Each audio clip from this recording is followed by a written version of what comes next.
Bonjour et bienvenue dans votre émission Vivre comme tout le monde, ou presque. Pepstrike est une société basée en Hauts-de-France, plus particulièrement dans les Flandres. Elle a pour vocation de promouvoir des solutions de mobilité en trike et en tandem.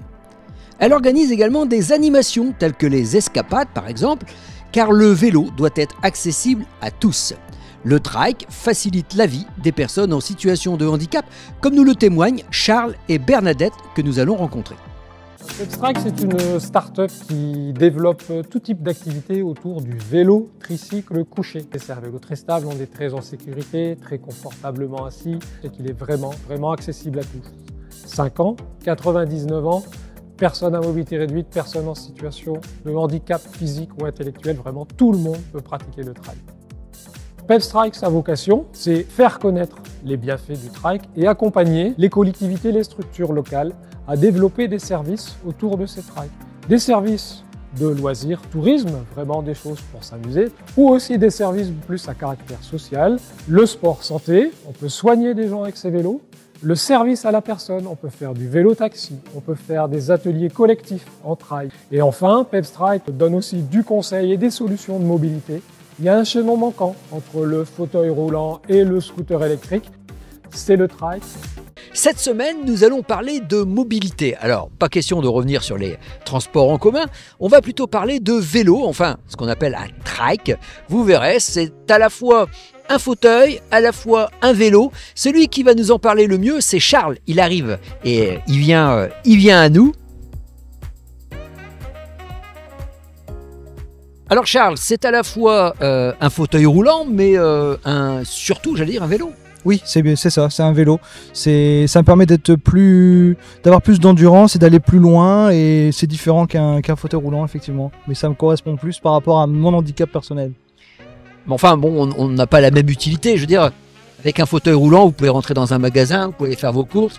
Là, c'est parce que vous avez la possibilité peut-être de vous lever, de marcher. C'est ça, je marche très mal, j'ai pas d'endurance, et c'est vrai que ça me permet de me bouger beaucoup plus loin et d'avoir beaucoup plus d'endurance. Qu'est-ce que vous y faites avec votre fauteuil? Des balades? Vous avez des sorties prévues avec un club? Comment ça se passe? La question en fait, c'est pas tourner comme ça vraiment, c'est qu'est-ce que je fais pas en fauteuil? D'accord. Je fais tout en fauteuil. Je vais au kiné, ouais. 3 fois par semaine. Ouais. Je pars faire les courses en vélo. Ouais. Je vais en vacances en vélo. Je fais tout à vélo. Vous emmenez le vélo avec vous ou vous partez directement avec le vélo? Non, je pars en vélo avec mes bagages dedans. J'ai mon petit pactage, j'ai ma tente et j'ai mon petit pactage et je m'en vais. Combien de kilomètres avec un vélo par jour? À peu près 70-80. 80 km par jour? C'est ça. Vous devez avoir des sacrées jambes alors. J'ai les jambes qui vont avec les kilomètres. 80 km par jour. Ouais. Et donc, vous êtes capable de faire combien d'étapes pour partir en vacances?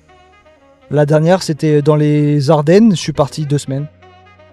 En roulant tous les jours. Plus ou moins avec quelques jours de repos. Alors, je suppose que ça coûte très cher, un vélo comme ceci. Oui, c'est assez onéreux. C'est à peu près 5 000 €. C'est vraiment l'entrée de gamme, c'est 5 000 €. Donc là, vous avez un fauteuil de base. C'est ça. On peut ajouter un moteur, tout ça, mais ça, je ne l'ai pas. D'accord. Donc là, fauteuil de base, 5 000 €. Et je suppose que vous avez des aides. Oui, on peut avoir pas mal d'aides. Donc c'est la mutuelle. La CPAM. La CPAM, ma mutuelle aussi complémentaire. Ouais. La région, moi je me suis permis d'aller voir à la région Hauts-de-France. Qui sont nos partenaires d'ailleurs. Voilà. Et ensuite une association privée qui fait du vélo. Et du coup, vous avez rassemblé 100% de votre... C'est ça, 0 reste à charge. Super. Très bien. Au moins, ça donne des idées, hein, des gens qui nous regardent et qui se disent on voudrait nous aussi investir, mais 5 000 €, c'est trop cher pour nous. Donc, on sait qu'aujourd'hui, tout est possible. C'est ça. Et en même temps, depuis de ce que là, ça fait quand même 5 ans que je l'ai. Oui. Et depuis, il y a des bonus écologiques. Donc ça aussi, à l'époque, moi, je l'avais pas, mais on peut aller faire un bonus écologique. Et il y a une autre chose pour les retraités. C'est un nom qui m'a échappé, mais on peut prétendre avoir ça. Alors, c'est un vélo, hein, oui. Adapté bien entendu aux personnes en situation de handicap, mais c'est un vélo. Qu'est-ce qu'il y a sur ce vélo qu'on ne retrouve pas sur un vélo classique? Alors sur un vélo classique, déjà la position. La position, elle est ergonomique. On est ouvert à la nature, on est ouvert aux gens, alors que sur un vélo, on est recourbé sur son guidon, on n'est pas bien, la position n'est pas vraiment agréable. Alors que là, on est ouvert et mais voilà. Alors moi j'avais une question par contre, vous utilisez la route? Oui. Pas les trottoirs? Non. Alors, ils sont où justement vos clignotants et tout ça sur votre vélo? J'ai pas de clignotant parce que sur les vélos, c'est pas obligatoire. D'accord. Tant qu'il n'y a pas de carte grise. Donc en fait, vous faites comme un cycliste, vous mettez le bras quand vous êtes pour tourner. C'est ça. Je fais encore mieux qu'un cycliste parce que je me mets en position d'une voiture.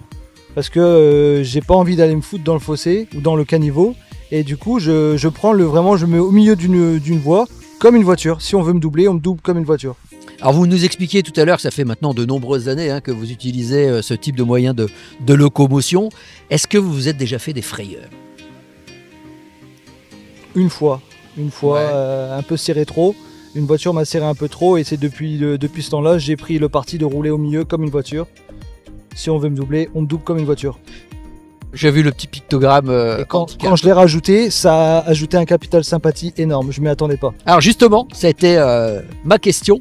Quel est justement ce rapport avec les autres usagers, le fait que justement vous soyez en situation de handicap et que vous partagiez la route ensemble? Depuis que j'ai mis le pictogramme, c'est de la bienveillance en fait. Avant, je l'avais pas. Et Et quoi, je un me- petit coup de klaxon, un C'est petit ça, coucou. petit coup de klaxon, un petit sourire, une petite motivation quand on me double dans les montées. On me dit allez, allez, allez. C'est vrai que c'est encourageant. Et c'est toujours bienveillant. En général, c'est bienveillant. Alors que je l'avais pas du tout avant et c'était pas du tout la même histoire. Très bien. Eh bien, vous m'avez dit que vous connaissiez Bernadette? On fait partie de la même association. Si vous voulez bien, moi je vais aller rejoindre Bernadette et je vous remercie encore de votre témoignage.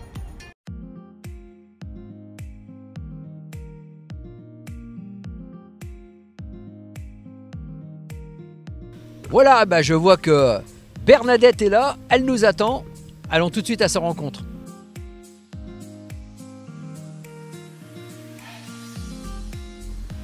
Alors Bernadette, on vient de quitter Charles à l'instant, que vous connaissez puisque vous faites partie de la même association. Alors vous par contre, votre vélo est à assistance électrique, c'est ça? Oui, il y a une assistance. Le tricycle, le premier tricycle que j'ai eu en 2014, il était mécanique et musculaire et je l'ai utilisé pour tous les trajets du quotidien, aller travailler. J'avais 4 km aller, 4 km retour et durant la période Covid, je prolongeais un peu. Alors c'est indiscret de vous demander si c'est une maladie ou un accident, qu'est-ce qui vous est arrivé? C'est pas une maladie, c'est un accident. C'est un problème de naissance. Bon, j'ai toujours eu des problèmes de l'équilibre, mais j'ai fait une scolarité normale. Et puis, ce qui me faisait râler, je savais pas faire d'escalade. Quand mes frères grimpaient sur un mur, Vous n'y arrivez pas. bloqué. Point de vue la danse, j'ai pas été accepté. Et puis après, j'ai fait de la randonnée trekking jusqu'en tant que c'était possible. Alors, depuis combien de temps vous utilisez le trike? Eh ben, le premier trike, c'était le mécanique, celui en 2014. D'accord, donc ça fait déjà maintenant 10 ans que Puis après, il y a 3 ans, j'ai eu une assistance électrique. oui, d'abord un HAD qui est en réparation pour le moment. Et puis celui-ci, je l'ai depuis le mois d'août. Alors, justement, parlez-moi de votre quotidien avec votre bike. En fait, vous faites tout, quoi. Sauf en cas de grosse pluie. Parce que ici, j'ai mis une protection. Mais quand il pleut, tout est mouillé. Pantalon. Mais vous qui avez connu en fait le fauteuil roulant mécanique avant, et qu'aujourd'hui vous connaissez le trike, vous pouvez dire que ça vous a carrément changé la vie? Ah ça permet de faire beaucoup plus de choses. L'année passée, on a fait l'Ardèche.